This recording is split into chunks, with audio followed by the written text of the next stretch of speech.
Hello, my name is Samson Singer. I'm going to do another unscripted review today of one of my favorite documentaries, Best Worst Movie, that came out in 2009. And I think I'm just going to keep doing these unscripted reviews. These are pretty easy to do and to kind of edit, so these are kind of fun to do too. So I think I'm going to continue doing this. But I just wanted to let everybody know about this documentary, Best Worst Movie, because it is a very much a pleasant, fantastic documentary that I found out about from Red Letter Media. Actually, check out Red Letter Media. That's an incredible YouTube channel. But I found out about this documentary from them, and I watched it, and I just absolutely love it. Best Worst Movie is about Troll 2, the movie that is it's on like the list of worst movies of all time, and the documentary really covers the fan base and the actors who played in that movie. The fan base, the people who would go to like events or screenings of this movie, who just love this movie, because nowadays there's this kind of like thing with horrible movies having huge fan bases. For example, I'll say The Room is the most well known as like the worst movie of all time that people love and has a lot of fans and that will have huge screenings and stuff. This is just the same as that. And Troll 2 is really just directed by Michael Stevenson, who was the child actor in the movie, and I guess he found out about the fan base and he decided just to sort of get all the people, the cast and the director, back together and kind of go on tours and have people have the actors and the director go to like screenings and have people talk to them and you know adore them and stuff like that.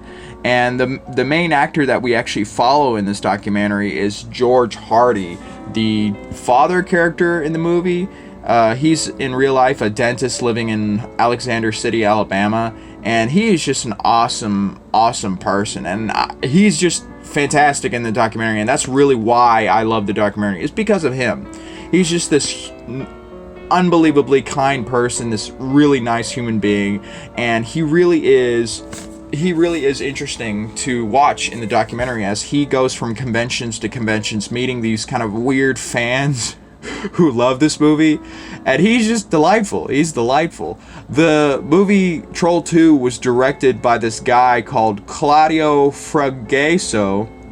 I hope I'm pronouncing his Italian name correctly, but he is made aware of the fan base around Troll 2, and in the documentary he comes to the United States thinking that the reason why people love Troll 2 is because they think it's an incredible film.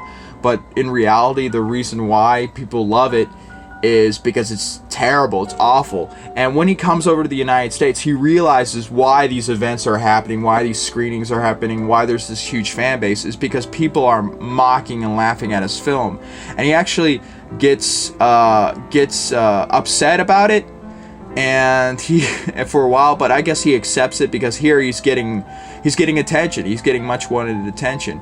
And this also happens with a lot of the other cast members in this movie. I guess I think the mom character, Margot Prey, she gets attention, and a lot of the weird other actors get attention as well. And it's very strange to them because they are not accustomed to this kind of level of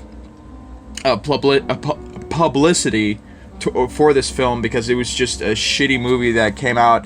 What was it, like 1989, 1990? Yeah, I think it was like 1990 when Troll 2 came out. And here all of a sudden they find out and they discover about this fan base that's sort of, I guess, just obsessed with this movie.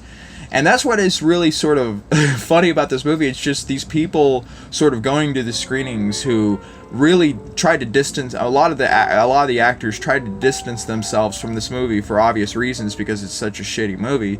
But here all of a sudden they're sort of perplexed by the fact that here are these fans that love them and adore them and just want them to come to screenings and want to ask them questions and have Q&As and stuff. And George Hardy, who is just the best part of the documentary, really eats up all this attention. He just loves it, and he loves the fact that that even though he starred in shitty film and he wasn't that great of an actor, that people are coming up and they want him to sign their T-shirts or sign posters and shit like that. So it's really funny to see this on screen, and funny to see how nowadays there's sort of this phenomenon of people loving horrible films and just mocking them, but you have these huge screenings for these movies. And that's what I love about this documentary. Also, I love the fact that a lot of the cast members, a few of them, are kind of weird. Like what I said with Margot, she's sort of this shut-in, and there's this hilarious scene where they're trying to convince her to come to the screenings, but she's very kind of, you can tell she's kind of weird and stuff. But also, is one of the side characters, I forgot his name, was like, he was one of the bartender or something like that, and he's just this weird, bizarre character in the movie, and he's just surprised by the fact that this Troll 2 movie is just blowing up as it is. But that's what sort of makes the documentary so great, is the fact that these cast members are all very delightful or weird, and they're all reacting to the fan base which is made up of just weird, funny people who just love this movie. Did I see Troll 2? I don't think so. I saw a little bit of it. Yeah, it is shitty.